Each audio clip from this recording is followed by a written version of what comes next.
ఎవరండి competent person చెప్పాల్సింది?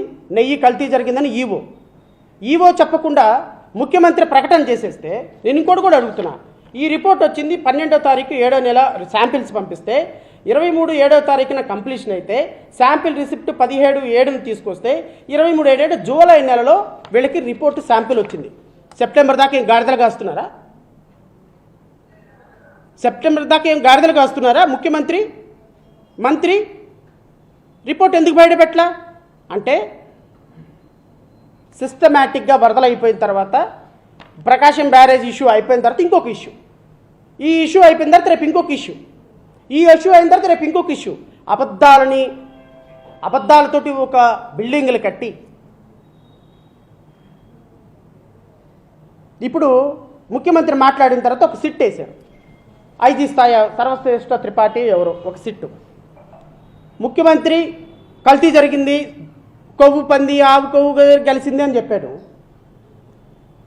ఉప ముఖ్యమంత్రి ఉపవాస దీక్షలు ప్రాయశ్చిత్త దీక్షలు మొత్తం చేస్తున్నాడు.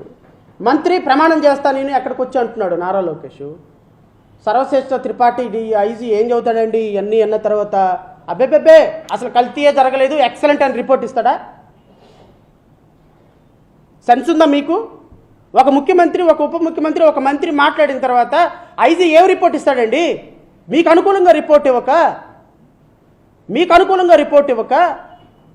నా కల్తీ నెయ్యి జరిగిందని రిపోర్ట్ ఇవ్వక, గత ప్రభుత్వంలో అక్రమాలు జరిగినాయి అని రిపోర్ట్ ఇవ్వక, ముఖ్యమంత్రి నోటి నుంచి వచ్చిన తర్వాత ఒక మంత్రి నోటి నుంచి వచ్చిన తర్వాత ఒక ఉప ముఖ్యమంత్రి నోటి నుంచి వచ్చిన తర్వాత ఐజీ వచ్చి దానికి కాంట్రారీగా నో ఇది పనికిరాదని చెప్తాడా? కామన్ సెన్స్ ఉందా ఏమైనా మీకు? ముందు సిట్టేసి విచారణ వచ్చిన తర్వాత ఆ విచారణ రిపోర్టును చదవాల్సింది ఈవో. ఇదిగో గత ప్రభుత్వంలో ఇలా అక్రమాలు జరిగినాయి, ఈ అక్రమాలను మేము సిట్టేసాము, ముఖ్యమంత్రి గారికి రహస్యంగా మేము విచారణ చేయమని రాశాము, రహస్యంగా విచారణ జరిగింది, ఇదిగో ఐజీ స్థాయి అధికారి సిట్ అధికారులు పూర్తి ఆధారాలతో రిపోర్ట్ ఇచ్చారు అని ఈ రిపోర్ట్ని బహిర్గతం అప్పుడు చేయాలి తప్ప ఒక ముఖ్యమంత్రి ఒక మాట అనేసేసి అబ్బో ఇదిగో అదిగో అని చెప్పేసేసి ఒక 10 రోజుల తర్వాత ఒక సిట్ వేసేస్తే సిట్ ఏం రిపోర్ట్ ఇస్తుంది?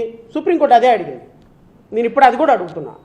సిట్ అనేది చంద్రబాబు నాయుడు, నారా లోకేష్, ఉప ముఖ్యమంత్రి పవన్ కళ్యాణ్ ఆధీనంలో పనిచేసేటువంటి ఒక గౌరవ హోమ్ మినిస్టర్ గారి ఆధీనంలో పనిచేసేటువంటి ఒక వ్యవస్థ. ఈ ఎస్పీ, ఈ డిఐజీ, ఈ ఐజీ మీకు ఫేవర్గా రిపోర్ట్ ఇవ్వక ఇది జరగలేదని గత ప్రభుత్వానికి ఫేవర్గా రిపోర్ట్ ఇస్తారని how can a common man will expect?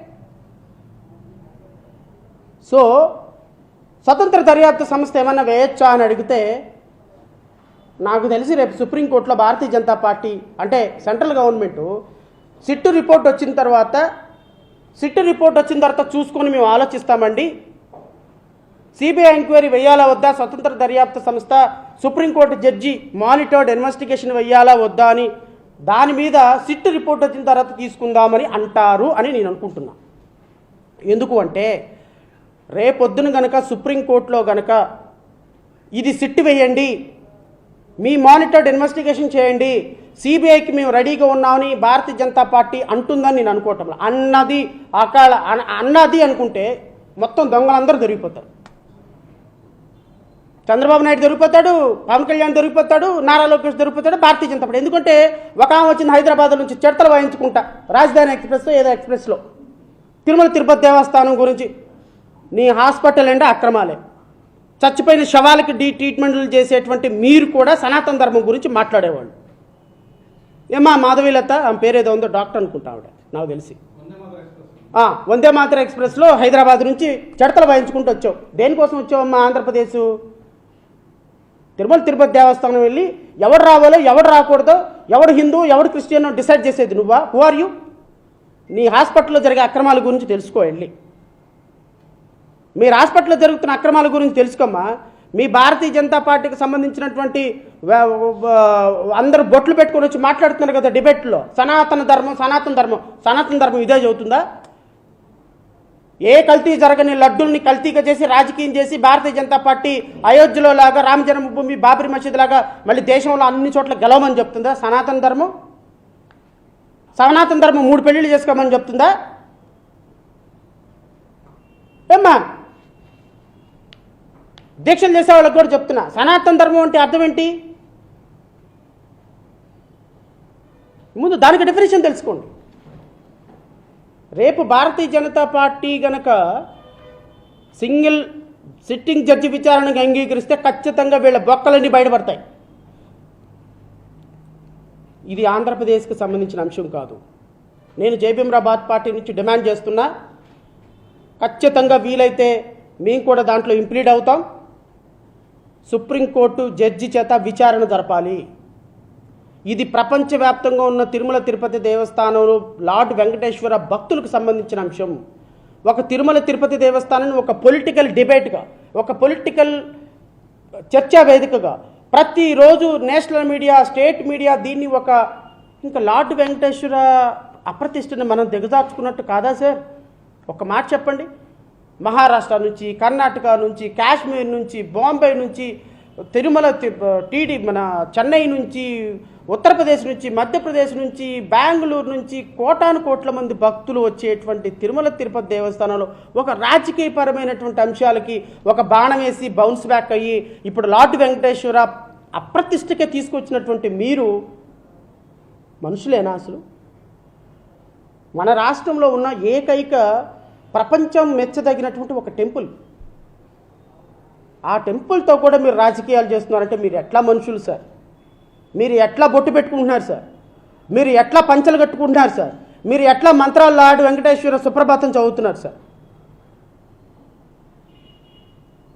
Already 5 సంవత్సరాల క్రితం తిన్నటువంటి లడ్డులో జంతు అవశేషాలు కలిసి నేను ఒక భక్తుడి మనోభావాలు దెబ్బతీయటానికి కూడా సిద్ధపడ్డ మీరు మనిషి జాతికి ఎందుకు వస్తారా? హిందువులు అనేటువంటి వ్యక్తులు మిమ్మల్ని అసలు ఒక మనుషులుగా చూస్తారా? మీ ప్రభుత్వానికి ఓటేసినందుకు చెప్పుతో కొట్టుకోవాలి ఒకళ్ళు. ఇంకా సిగ్గు లేకుండా ఆ తిరుమల తిరుపతి దేవస్థానంలో వారాహి యాత్ర అని చెప్పి మీటింగ్ పెడుతున్నావా? పెట్టుకోవయ్యా, నువ్వు ఉప ముఖ్యమంత్రి, వారాహి యాత్ర పెట్టుకో, ఇంకొక యాత్ర పెట్టుకో. దానికి దేవుడికి ప్రసాదానికి కనెక్షన్ ఉంటాయా? ఇప్పుడు ఎందుకయ్యా తిరుమల తిరుపతి దేవస్థానంలో నువ్వు చేసేది? తిరుపతిలో ఎందుకయ్యా ఇప్పుడు నువ్వు చేసేది? మీటింగ్ పెట్టేది ఎందుకయ్యా ఇప్పుడు నువ్వు కాలినడకను తిరుపతి వెళ్ళేది?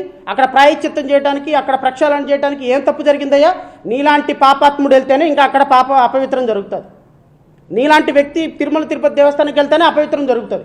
మీలాంటి అబద్ధాల కోర్లు తిరుమల తిరుపతి దేవస్థానంలో లార్డ్ వెంకటేశ్వరుని కూడా రాజకీయాలకు వాడే మీలాంటి దుష్టుల వల్ల అక్కడ అపవిత్రం జరుగుతుంది. ఆ చంద్రబాబు నాయుడు, నారా లోకేష్ మీరెలా మాకండి. మీరు వెళ్ళకపోతే తిరుమల తిరుపతి దేవస్థానం చక్కగా ఉంటుంది. ఇంకో మాట అన్నాడు, ఇది రాజకీయాలు వాడుతున్నారు. మీరు ఏం ప్రభుత్వం పగలు తీస్తో నేను చూస్తా. రేపొద్దున తిరుమల తిరుపతి దేవస్థానం ట్రస్ట్కి ఏ వ్యక్తులను నియమిస్తారో మేము చూస్తాం. ట్రస్ట్ బోర్డు మెంబర్లుగా రాజకీయాలకు అతీతంగా లేని వ్యక్తులను ఎవరిని ఎంపైకి చేస్తారో నేను చూస్తా. మీకు 24 గంటలు మీ సినిమా మీ రాజకీయ ప్రయోజనాలన్నిటికీ అనుగుణంగా పనిచేసే ఒక TV5 ఛానల్ ఉంది కాబట్టి ఆయనకి చైర్మన్ ఇచ్చేద్దాం. మీరు మీ కేసులన్నింటినీ కూడా మేనేజ్ చేస్తున్నాడు కాబట్టి ఎన్వి రమణానికి ఇంకోటికి ఇచ్చేద్దాం. లేకపోతే తిరుమల తిరుపతి దేవస్థానం ట్రస్ట్ బోర్డు మెంబర్గా మీ సినిమా యాక్టర్ని ఇచ్చేద్దాం. మీకు 100 కోట్లు ఖర్చు పెట్టిన మీ వారాయాత్రకు డబ్బులు ఖర్చు పెట్టినోడిని ఇచ్చేద్దాం. లేకపోతే మీ చంద్రబాబు నాయుడు యువగళం పాదయాత్రకు ఖర్చు పెట్టినోడికి డబ్బులు ట్రస్ట్ బోర్డు మెంబర్ ఇద్దాం. ఇలాంటి పిచ్చి వేషాలు వేస్తే భక్తులందరూ చెప్పు తీసుకొని కొడతారు మిమ్మల్ని. తిరుమల తిరుపతి దేవస్థానం ప్రక్షాళన జరిగే సమయం ఆసన్నమైంది. రాజకీయ నాయకులకి బిజినెస్ మ్యాన్లకి తిరుమల తిరుపతి దేవస్థానం బోర్డులో స్థానం కల్పించకూడదు, నిషేధం. నేను ప్రపోజ్ చేస్తున్నా, ఒక చాగంటిని నియమించండి, ఒక గరికపాటిని నియమించండి, ఒక జనచర్య స్వామిని నియమించండి, ఒక సద్గురుని నియమించండి. ట్రస్ట్ బోర్డు మెంబర్లకు వాళ్ళని తీసుకొచ్చి పెట్టండి. హిందూ మతం కోసం ప్రచారం చేసి నిజంగా గౌరవంగా గొప్పగా బతుకుతున్న వాళ్ళందరినీ టీడీటీ బోర్డు చైర్మన్గా చేయండి. నేను జయభీమరాబాద్ పార్టీ నుంచి డిమాండ్ చేస్తున్నా. మీరు కనుక మళ్ళీ ఈ రాజకీయాలు తీసుకొచ్చి ఇంకొక chairman, TV5 chairman, ABN chairman, ఆ చైర్మన్ వాళ్ళు మాకు చంద్రబాబు నాయుడికి మాకు చుట్టాలు పక్కాలు, మా పవన్ కళ్యాణ్ గారికి సినిమా షూటింగ్లకు అసిస్టెంట్ డైరెక్టర్లు పిచ్చి వాళ్ళని తీసుకొచ్చి అక్కడ నియమిస్తే రేపు తిరుమల తిరుపతి దేవస్థానంలో రిపీట్ అవుతుంది.